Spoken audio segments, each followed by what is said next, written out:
হরে কৃষ্ণ। কে মা দুর্গা দেবী? তন্ত্রশাস্ত্রে বলা হচ্ছে, যা দেবী সর্বভূতেষু বিষ্ণু মায়েতি সংস্থিতা, নমস্তস্মাই নমস্তস্যাই নমস্তস্যাই নমো নমঃ। পরমেশ্বর ভগবানের মায়া শক্তি এই মাতা দুর্গা দেবী।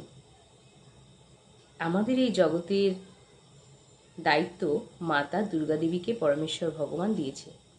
যারা এই জগতে পরমেশ্বর ভগবানকে মানেন না, তাদেরকে শাস্তি প্রদান করেন তিনি। আমরা মাতা দুর্গা দেবীর কাছে গিয়ে কি চাই? ধনং দেহি, যশং দেহি, রূপং দেহি, মান, ধন, যশ, রূপ, প্রতিষ্ঠা। কিন্তু এগুলো অনিত্য, মায়া। মায়া মানে যা নয়।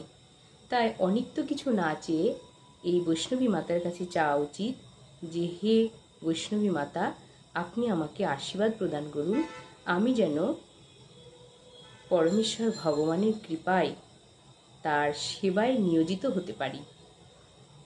হরে কৃষ্ণ।